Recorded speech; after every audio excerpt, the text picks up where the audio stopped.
share the screen? Thank you, sir.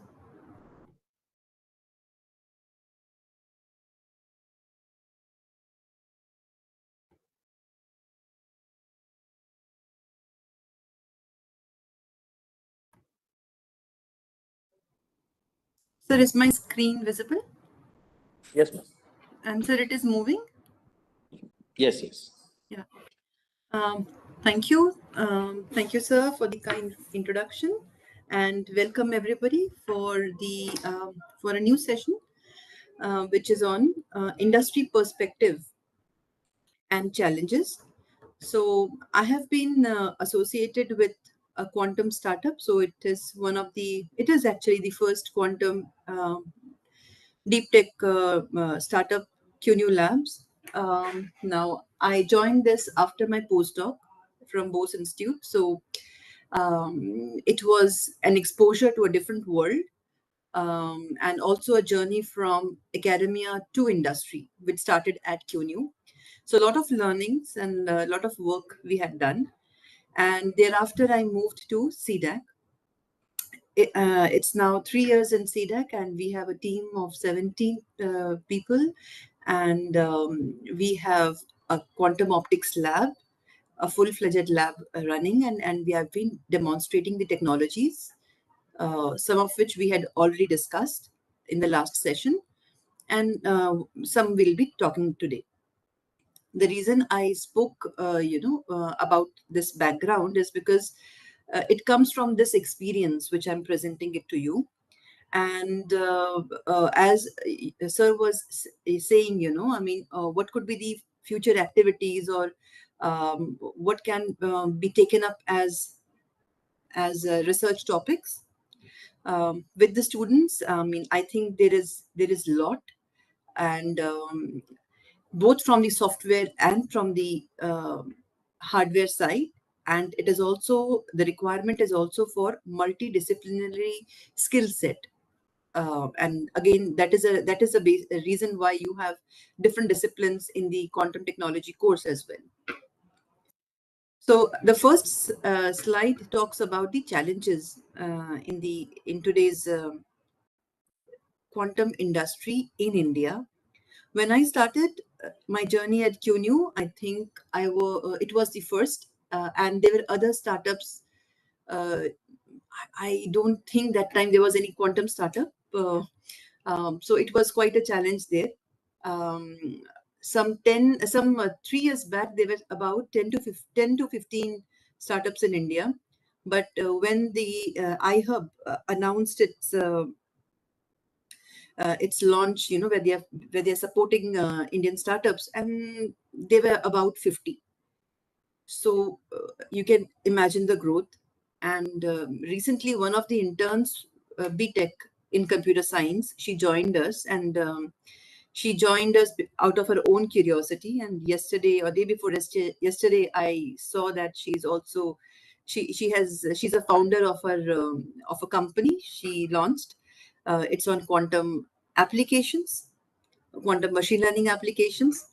And there was an international delegation visit in CDAC, and where they were saying that we would want startups from India to have offices, or to open up branches, or to absorb in foreign countries as well. So all this is good news. The adoption, the acceptance, the requirement, the necessity. So all this is a good news. So all the more you should be geared up. You should be also looking at, maybe opening some startups along with the students, because there is a huge. So whenever I'm talking to an R&D organization, similar to a CDAC, or I'm talking to an industry for a joint project, there is a severe requirement of, I should add the word here, trained manpower. Trained manpower can make a big difference. The team members here with me, they have done their MTechs. They were the first batch of MTech in quantum technology in India. So So the rate of development of at in any organization depends upon the training the students get in software and hardware. So that is the reason I have been trying to push the case of quantum technology lab and the course as well as a lab requirement for any engineering colleges, because that is from where the trained manpower is going to come. There is also a requirement of quantum labs in various organizations, and when they come to me, the requirement require it involves trained manpower. So this is a severe crunch which can only be addressed by training at school level, but fine, if it starts at the graduation level, it is well and good. Skill, what kind of skill? It is a multidisciplinary skill. We need people to understand, but whatever the skill set be, if they are familiar with the language of quantum, which I was trying to tell you in the last session also.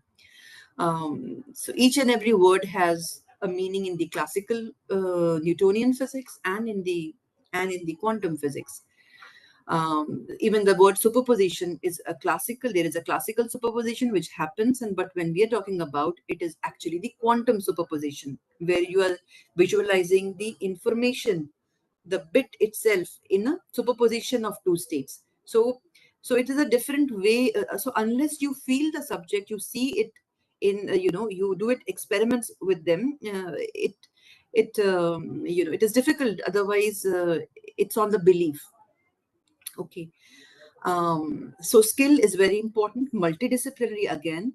There are many people who say that we will first train our sources and then we will begin work. The good news for you is you will be training the manpower so that they can begin work at the organization. So they have higher chances. Availability of quantum technology lab is a must, and it is a must because again because of course you need the hardware. Most at the time, most of the hardwares are imported, so you need the quality hardwares. I have been trying to do experiments, and where because of funding crunch we were exploring local vendors also, but the kind of precision which is involved here is not easily met by local vendors. So again, if there is a problem, there is an opportunity. So having well established quantum technology lab is a must. Then we have then yesterday, there was a panel discussion at DSCI, and there was one question which was asked which made me think, and that is the reason I've added these points here, is the recent trend of export control on dual technology subjects, and quantum computing is one of them. Now, how will it impact you and me? Our dependence on precision equipments, precision measurement devices is comes basically from few foreign countries. And so there is this technological dependence. And now first let us understand why why this export control is being raised. The developed nations, they do it for to safeguard their own national interest. What is the national interest? Here the quantum security comes in. We know that if they with the developments of AI generated Gen AI, and then you have exascale computing infrastructures, you have quantum computing, and you have quantum computers. So there is and we know that the prime factor, there are some quantum algorithms. For example, the RSA mathematical problem based on RSA can be cracked on a quantum computer in few seconds. So and the production or the if you build a quantum computer, we already have a quantum computer. So that's the last point I'll come to. But so this is where the problem is, the technology dependence. They are going to give less accessibility if our accessibility and procurement is impacted or it is delayed, then the pace of technology development becomes slow. Even the development of quantum market in India will become slow because of the dependence on these devices. If the quantum growth is delayed, then you have quantum employment, and now you have many engineers, MTech and BTech, coming out. So there is a dependence. So you see how this is a dynamic game, and most of the time we have visitors or foreign vendors trying to, they're eyeing India as a market. So there is a sudden network. Am I still there? Are you able to hear me, sir? Yes, yes, ma'am. Okay, so the internet is, yeah. Yeah. Good. So then supply chain, no visibility. For example, one of our component a year back, we had requested, and it took about 9 months, 9 to 10 months to arrive. One of our component today has gone for a repair, and it's taking 8 months to just reach that place. So the visibility, of this procurement and production, it's going to be a challenge. So the sooner we develop our supply chain system on quantum computer, on quantum communication devices, the better for us. One of the things I would say is the single photon detector, which is a must. It is the Achilles heel in communication. We will talk about that subject in detail. So we should orient these students to actually start building these hardwares to lessen our dependence on foreign market, and also to open up Indian market in other countries. And that can only be done if we have teachers where you work on the mindset, you work with the students, you explore the applications, you work with industry and research organizations to test your prototypes. So there's a lot of responsibility which is not mentioned, but which comes when you are adopting this course. And it is a very good idea that you are actually looking into development of a quantum technology lab. Then, of course, quantum awareness for industries, there is a gap. I can also say quantum consultancy for industries on potential applications, exploring their use cases, trying to do ethical hacking on a quantum security based infrastructure, which can be a QKD or a PQC or a QRNG, trying to find test cases, um, uh, you know, and of course, Indian market. As I said, when you are training the students, they have to be employed. Encourage them for startups. There is a lot of funding from National Quantum Mission at the moment, so we should all take advantage of that. And there is a request, I mean, you have to also work on this mindset of when we have a quantum computer, then we will change.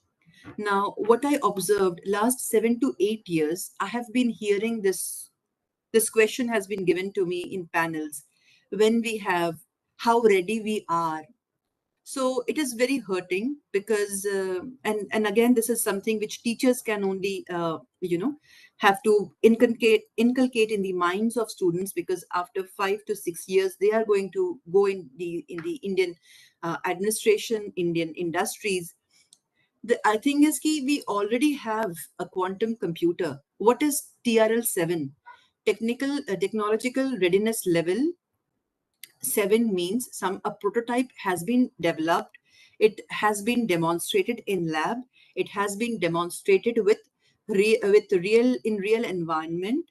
Okay, now that is the status between 6 to 7 where we are on a quantum computer. Again, when I'm saying it's a global scientific community is, and that is the reason we are buying a quantum computer. If there was no quantum computer, how can we buy?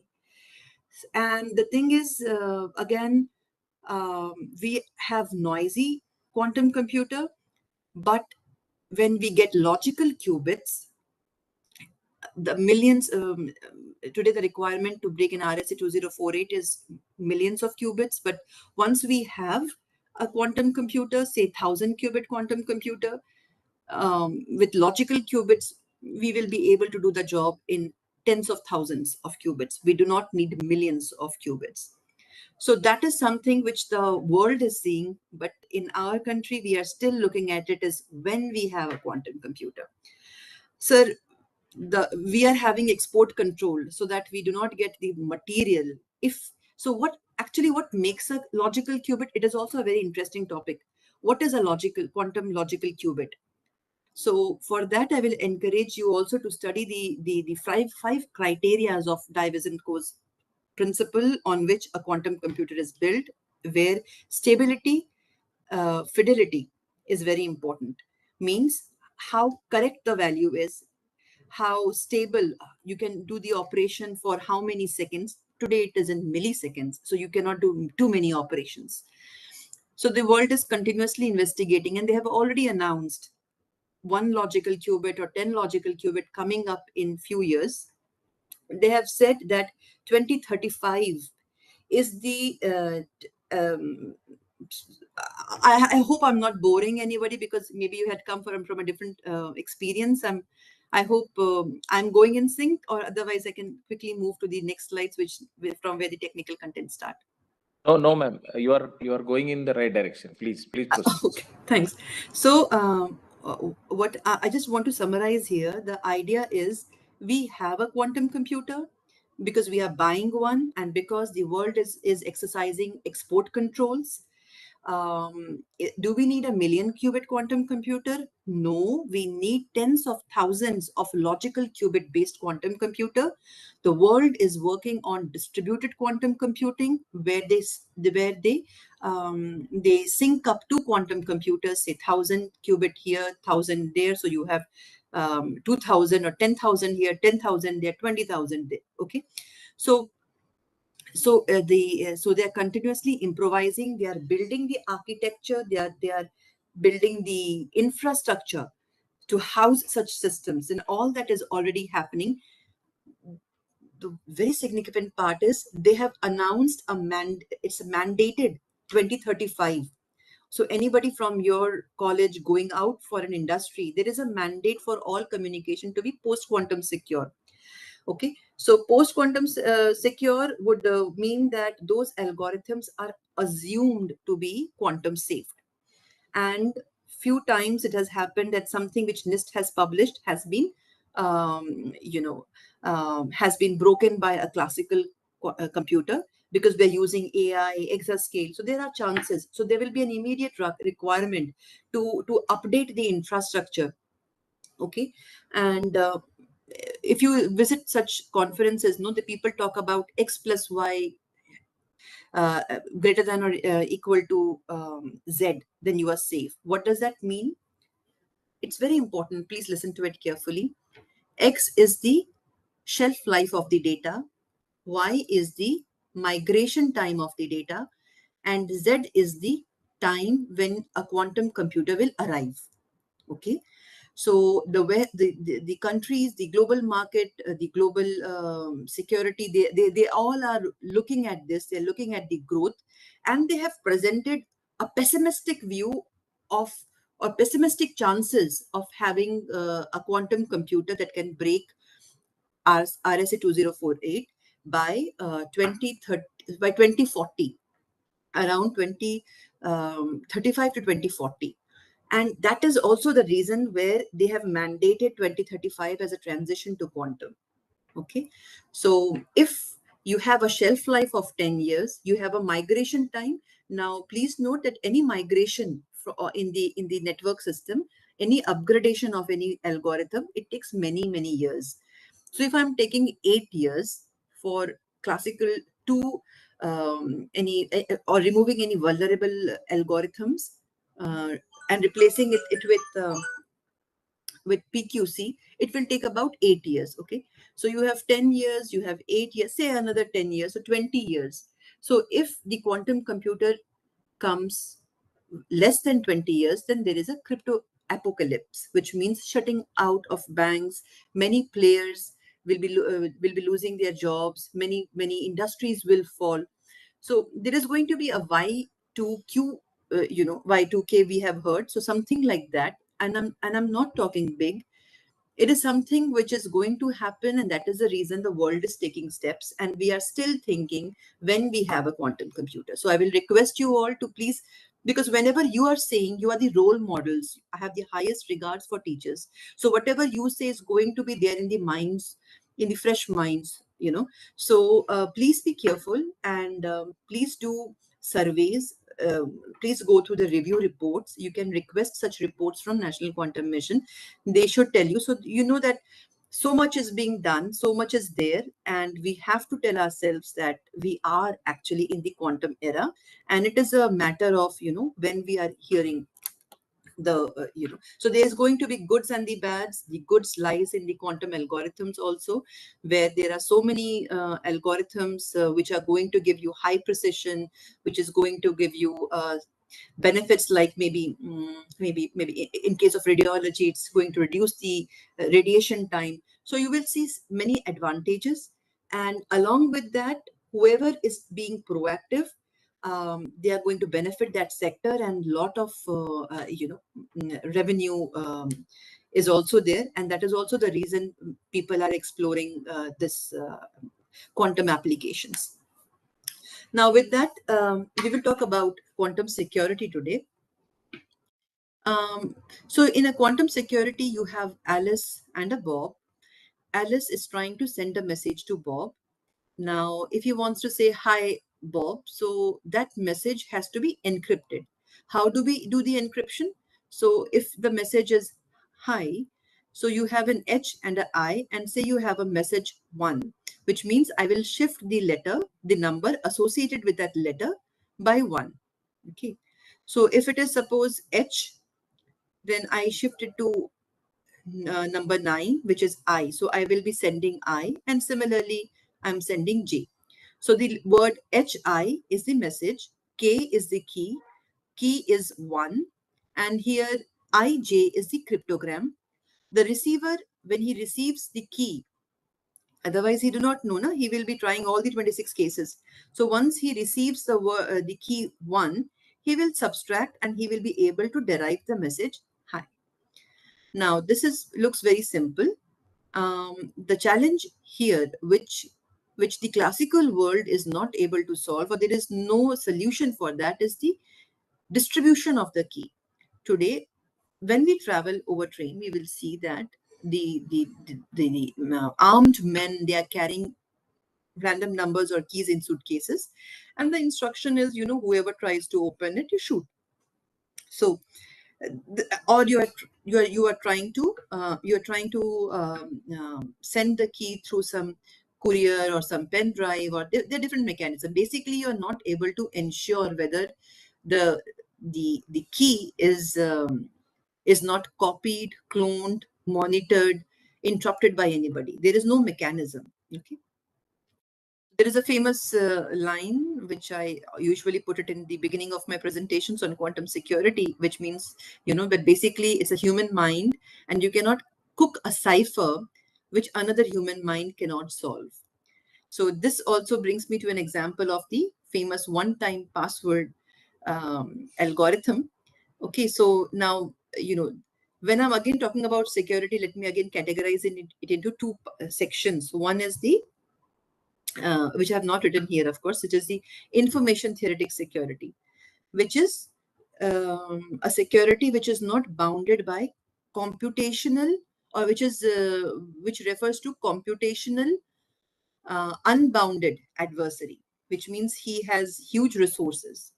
But the current world we are in, the security is computational security, which is bounded by or I would say the computationally bound adversary, which means he has limited resources. And that is the reason we say that RSS is secure, because it will take billions of years to crack the code. But it was never thought of as a new subject. A quantum mechanics will come, and there you are able to solve these problems in polynomial time. So again, I would like you to go into the complexity classes of computing, and I hope that was must have been covered, where you will see that which are the algorithms that can be solved on a quantum computer and which cannot be, or which cannot be but it can give you some speed ups. And that is the reason quantum optimization algorithms, which helps you give higher accuracy and also takes you to the solution, minimal solution faster. So, so this is all, I mean, it's, as I told you, it's so interdisciplinary, but then it gives you a reason of why we are doing it. So here you have threat of human mind, you have AI and quantum algorithms, you have exascale compute devices, and you have a quantum computer, and there are also mechanisms where you can tap information. So all these are threat, and you have no method of finding out if it is getting tapped or it has been cloned. In an ideal situation, you would want it to be secure. So in post-quantum cryptography, I think I used this slide earlier as well. Here you can see adoption by many industries. You will see standards here trying to take up the implementation of PQC. These are the NIST published standards on key encapsulation mechanism, digital signatures, and also signature using hashing. So, and these are the some of the applications. The word post-quantum cryptography is a substitute of RSA or those mathematical problems which can be solved by a quantum computer. So what I'm saying is algorithms under post-quantum cryptography are assumed to be safe under the quantum computer regime. So even if anybody has a quantum computer, they will not be able to break the encryption because that problem statement cannot be, it is assumed that it is not getting solved. So post-quantum cryptography is very important because there is a mandate, as I had told you earlier, on adoption or transition of all communication to PQC in US and Europe. In India, DOT is working on drafts on standards for PQC.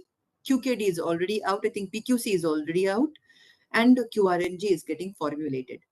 So once you have these standards published, then there will be companies who will be trying to comply to these standards to integrate the post quantum cryptography in design while they are building the different network appliances, and the communications will be done solely on this. And then you have the HPCs doing the supercomputing applications, so that also has to cover the PQC for catering to the privacy and the standards for different sectors. Now, one thing which we also discussed yesterday was which sector should go for the transition first. But I think the question, I think I would say that um, wherever you have, the shelf life of the data is more than 10 years, is something at risk, and that applies to health, finance, strategic, and other sectors. So again, there is a lot of research and explorations on where all it can be impacted. Then teaching the basics in the computer science, in division on the post quantum cryptography. Um, Basically, it is from learning with errors, if I'm not wrong. So, and then as I told you, it is assumed. So you would want to see whether test the the efficiency, or do some kind of research on the on the possibility of some quantum oracles trying to break uh, these algorithms. We did a small exploration. So we had already yesterday, day before yesterday, I showed you how we can generate random numbers on superposition. And I'm also very much interested in doing a hands-on session for selected few students and help them build this setup and generate random numbers, which they can, they can always test it. So this way they will be able to feel actually the qubit and also do an application. It's a very good I would say a good educational uh, chapter in your syllabus also, and this can be easily done. This is the experimental setup. And as I told you, I always have a tendency to do some applications out of the technology we are building. we have a lot of PQC applications running in our center, and we took one application. We applied our QRNG as a seed to the PQC, and we did a data encryption and decryption in our system, in our building, from first floor to other floor. So basically, this in over the same network. We also did analysis of the quality of random numbers. So this is are also some of the exercises which you can do in your organization once you are able to generate random numbers, or you can also take some random numbers from us and do this kind of an exercise. PQC is available. It's an open source, so you can download and you can, this is something which can be done. So again, so no cloning. I think I discussed this here that time or not. I don't remember. Okay, so no cloning theorem means that, okay, so here basically I'm trying to tell you about the preambles of quantum communication. So why it is interesting. Day before yesterday, we discussed about non-local states, right? Or non-classical. So quantum optics as a non-classical, how I'm violating the classicality. So actually quantum, no, actually it loves violating. It's such a rebel. It always keeps violating, and there is so many no's and nons there, So no cloning is a famous no theorem in quantum, okay? And this gives you a protection against the adversary. Let us see how it is. So again, the maths comes to its, as a savior because of the linearity of quantum mechanics. Now, you are not able to clone the state. Well, you will say if there is a ket0, I can put a C naught with a zero state and I can clone that state. If it is ket1, I want to clone, I can use a C naught with a controlled operation on 1 and I can clone that state. Well, what I'm talking here is arbitrary quantum state. Your C naught will not work if you are using a Hadamard state or a diagonal state, right? You will not be able to reproduce another diagonal state in the ket zeros if ket xi is plus state. So that's where I'm telling you. So there is no cloning theorem. If you do the maths, it actually, and I have done most of it here, it actually tells you that you will not be able to duplicate an unknown, the word is very important, an unknown quantum state. And how that is applicable in the quantum security is the adversary, hence, will not be able to duplicate the state sent by Alice for further use. Okay, and then we have another non. So non-orthogonal states cannot be discriminated with certainty. It means that distinguishable states, and I think I have already touched upon this in my last presentation. So distinguishable states with the correct measurement operators can be distinguished, but if you have states where the measurement operators are not compatible, you will not be able to measure them with certainty. Now, Wouters and Zurichs were the first to come up with this theorem, and this is the conjugate coding. This principle in Stephen Weisner's Quantum Money was used as the first paper on quantum cryptography. So this is the Heisenberg's uncertainty principle. I think earlier I had discussed this. So again, if you have electrons and photons, I mean, it can be either one of them, since they both, so these tiny entities, they obey quantum mechanics. They pass through these slits. They actually pass through both the slits simultaneously. And if you close any one of them, you will see a classical signature, P1 or P2 bell curves. If you open both of them, you will see a quantum signature. And this tells you that nobody is observing the state. But if you have an adversary looking at from which slit the electron is making an entry, assuming it's a classical world, he will mess up the entire thing. The states is going to change and you're going to see a classical signature. Okay, so I just mentioned here quickly that the states are going to change, and we will see that in our next slides. Well, So now, so this is another, yeah, okay, I have not brought it here, but I use this, I have built a box, a magic box and a classical box. And that kind of, it goes very well with the beginners. So they can actually, so you take a classical, in your class, you can take a classical box.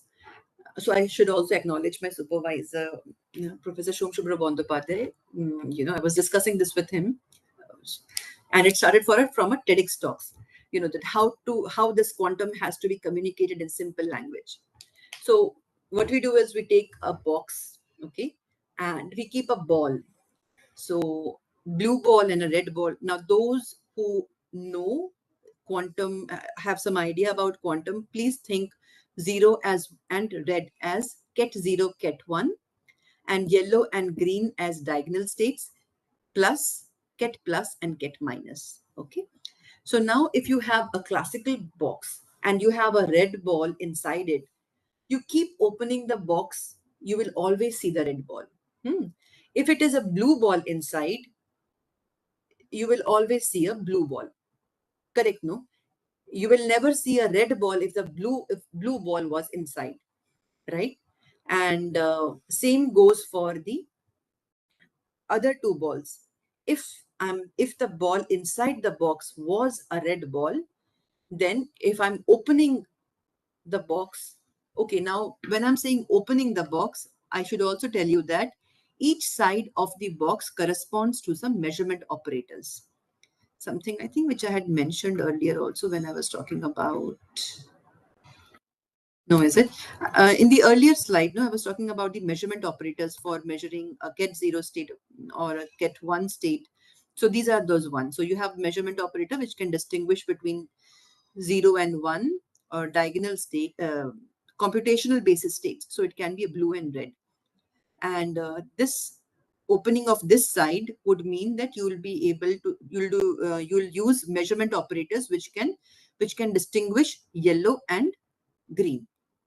Okay. For example, if you have a polarization beam splitter, it can distinguish between horizontal and vertical. And if you have a half wave plate plus a polarization beam splitter, it can distinguish between diagonal states, plus and minus. Okay. So in a classical box, you can do the entire life. It will, if it is inside the ball, if it is a red color ball, you will always see a red. So this is what I was talking about. Rectilinear basis, diagonal basis. So zero is ket 0 is logic 0. Now listen to it very carefully. Logic 0 state, ket 0 or vertical polarized. Logic 1 state, ket 1 horizontally polarized, blue ball. Logic 1 state,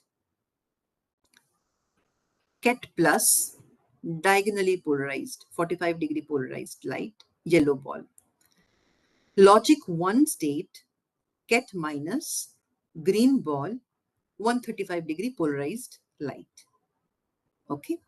So now, earlier we had seen the classical box. Now let us see if Alice keeps a secret. Secret means the color of the ball in a quantum box, which is a magic box, and passes to Bob.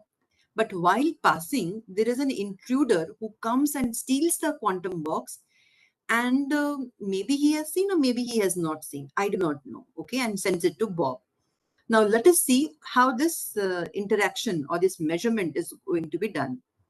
Now, well, this is a link which I do not know if it will open right now or not, but we made a small game out of it. Okay. So meanwhile, I don't know if it is opening. Well, whenever it opens, I'll come back to it. But what the game does is, so if there is a red ball, then the student can randomly choose between which sides of the ball he wants to open. If he's opening the side M0, M1, he will see a red ball.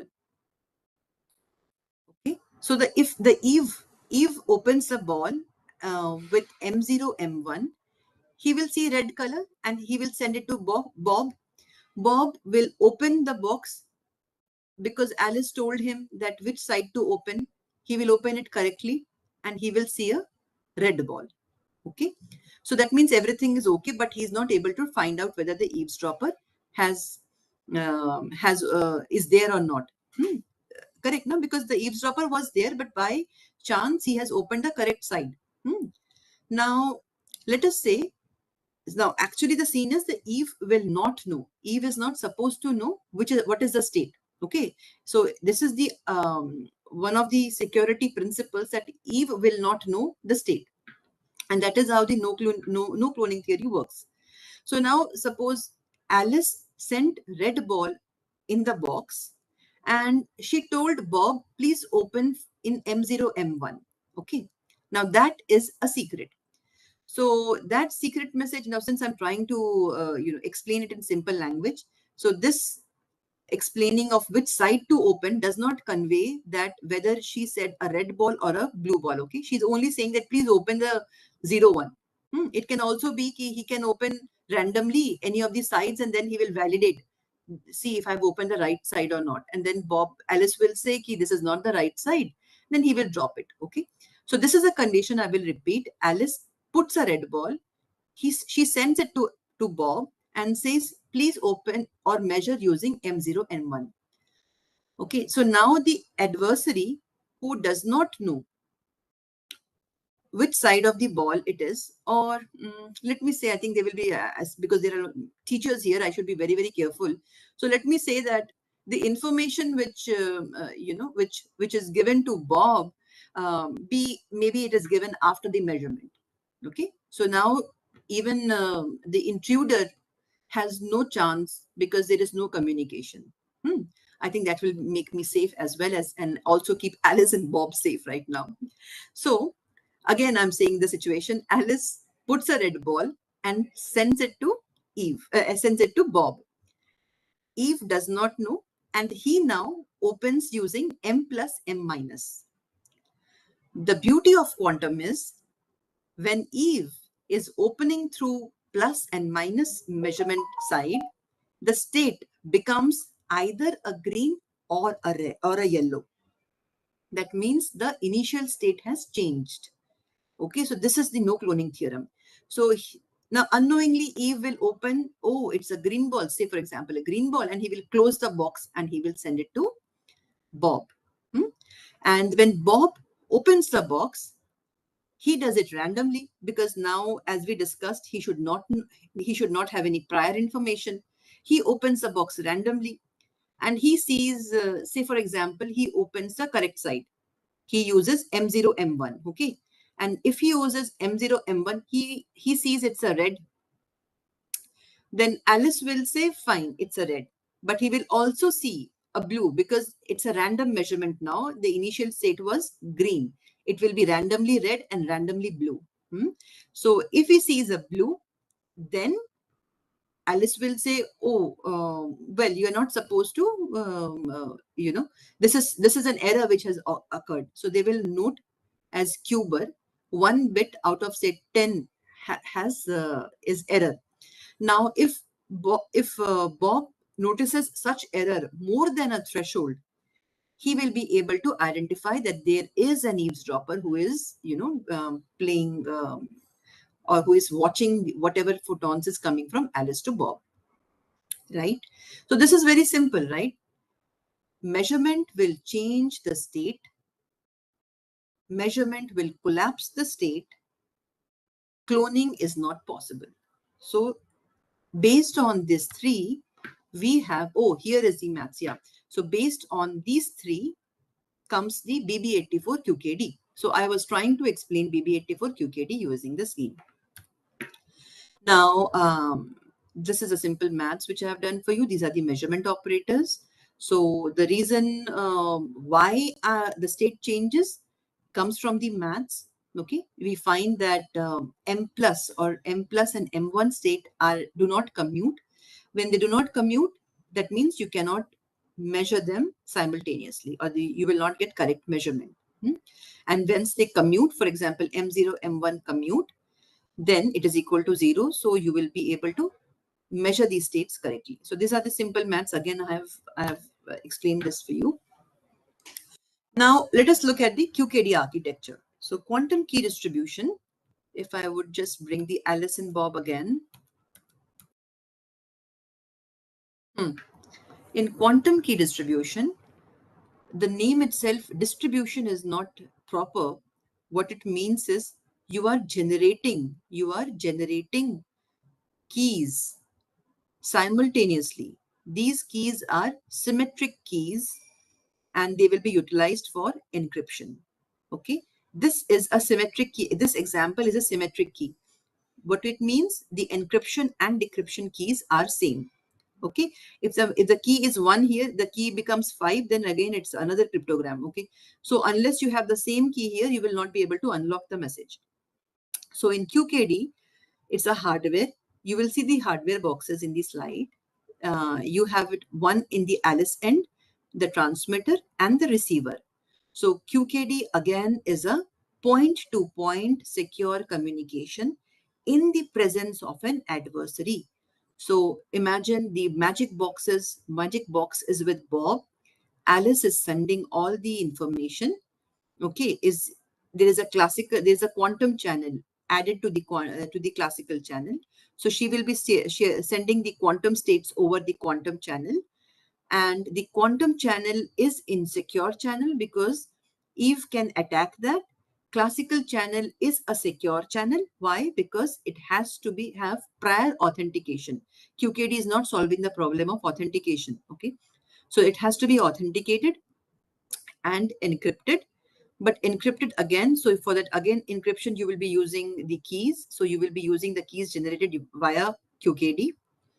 Okay, and well, yes, so you have two boxes connected by a classical channel and a quantum channel. Okay, so you can have another classical channel where you will be able to do the application, and it is an engineering challenge or task to combine all of them and have one single telecom fiber having all these three wavelengths.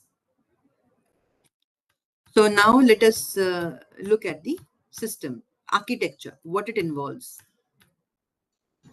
Okay, so what I said was quantum data transfer. The protocol will execute a sequence of steps, and that is called the QKD algorithm or the protocol, where Alice will be generating states as per a QKD protocol, which can be BB84 or a DPS. Bob will be receiving and over a quantum channel. It can be free space, it can be fiber. So that is quantum data transfer.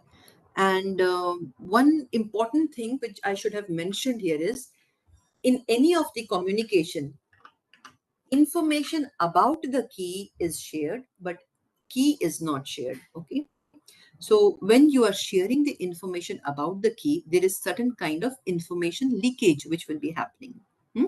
Now, all that is actually mathematically calculated. What is the nature of the source? How much information the source can emit? What is the classical leakage? What are the security constraints?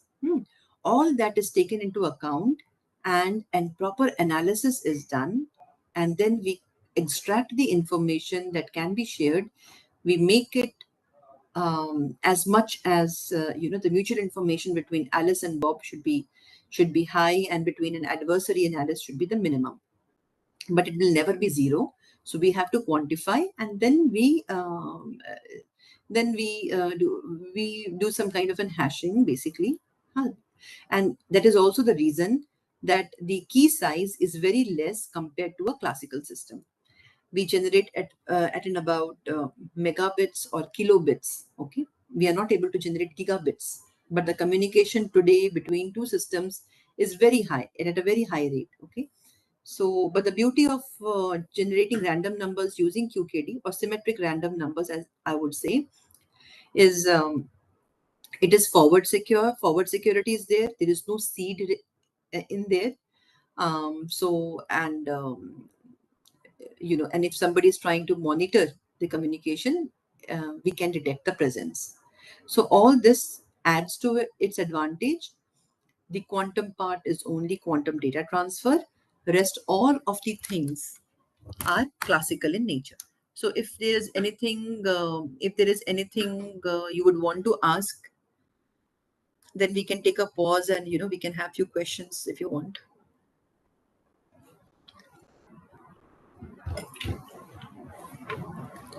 Sir, am I there? I mean, are you able to hear me? Yes, yes, ma'am. Okay. We on call, on call, no problem. On call. Ma'am, Yeah. we'll, we can take a small break, and while they change over the lecture, uh, we can discuss meanwhile if there are any queries, or you can take a pause. Okay, fine. No, it's fine. So I'm enjoying. So I can go on, and then. But I hope you are in sync with me. What I'm telling, and if so, in chat I should check. I think there are no questions right now. Uh, It's no boring. Okay, thanks. Need to elaborate job opportunities for students. Mhm. no, they were in sync with what you are saying. They were saying, yes, what you are saying, Okay. we will elaborate to our students. Oh, okay, great. So one question is, quantum cryptography are used in satellites. Yes. So in satellite, so you will be able to cover thousands of kilometers. So I should also tell you that the limitation of the QKD is for a terrestrial fiber-based QKD, it is about 150 to 110 kilometer. Again, depends what is the protocol, okay, and what is the device you are using. There are detectors which are only 10% efficient. So when you're working with detect such low efficient detectors, and you are working with power which is in about picowatts, such low signals, um, so these two are the the main reasons why which limits the distance. So distance limitation is there. So now how do I come, you must have heard that a secure communication between continents, and that can only happen over satellite. That is the reason we have satellite QKD to cover longer distances. But again, any of the communication cannot happen based on only one of them. There is an interoperability requirement and also interworking of fiber, free space, aerial, and satellite. So the impact of so there's a lot of opportunities in space.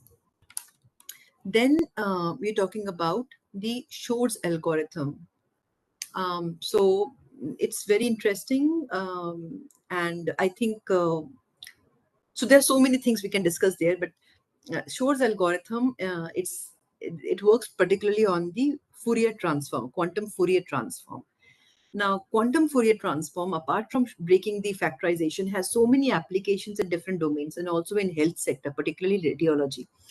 So, what happens here is it is able to break those one-way hard problems using the property of superposition, entanglement, interference, and for that I think you please look into the quantum Fourier transform, and that is particularly the reason which is behind the failures of all these three um, algorithms: RSA, ECC, and the DSA. Then repeater is not possible. Repeater would mean that you would be actually measuring and creating that state, and that is how a classical repeater works. So you will see in the next slide and talk about type of. There are two ways to do a quantum communication. One is entanglement based, and the other is single prepare and measure, which is a weak coherent state. Now here, if you're trying to measure the quantum state and recreate it, you are destroying the state because that is inherent in the principles. But in entanglement, you can do quantum swapping and you can recreate the state actually without measuring it. Okay, so and it's so interesting because you will there is counterfactuality in quantum communication where you're sending the message without actually sending the signal. Then there is QSDC in quantum communication where you are doing secret communication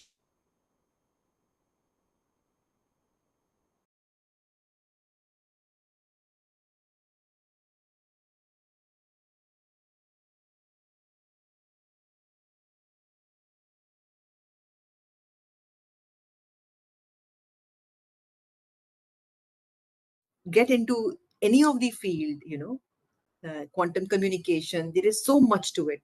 It breaks again a rebel. It will again break the notion of classical communication with encryption keys. You may be able to do communication without keys. You may be able to do communication without actually the physical entity reaching you. Okay, so a lot of magic and a lot of interesting things. And how I come to know about it is because I started working on theoretical communication protocols. So we did secret key sharing, key agreement, quantum dialogue. So a lot of work I had done. And after that, I was obviously interested in experimental realization. And at that time, there were very few labs, very few access. And that is how, background motivation of how I got into quantum cryptography. So what are the lab experiments required for quantum experiments as shown on the slide? It will comprise of um, very advanced detectors. It will have optics. In the last presentation, we discussed about what kind of optics, because you'll be generating the quantum states, single photon states, weak coherent states, entangled states, these states at 1550, these states at NIR range. So, but basically it comprises of optics, electronics, you have the polarization optics, you have lenses, filters, you have very high precision mounts, you have rotators, you have translational stages. So basically mechanics, optics, mechatronics, optoelectronics, um, then detectors which are less efficient, detectors which work in absolute darkness. So when you're making an appliance out of it, how you're taking care of external environments. Quantum communication does not need ultra low temperatures like as in superconducting quantum computer. It needs it needs very clean, and it needs low temperature, because higher temperature again will give rise to short noises and all that. It needs very less ambient light. So and that is the reason why it's a niche technology. You have to handle it differently, but it's not impossible. So I think I should go back to my slide now. In optical communication systems, yes, Yeah. it's an optical communication system. Ma'am, can you give us 1 minute pause? That's all. I'll let you know Yeah, in yeah, English. okay. Thank you.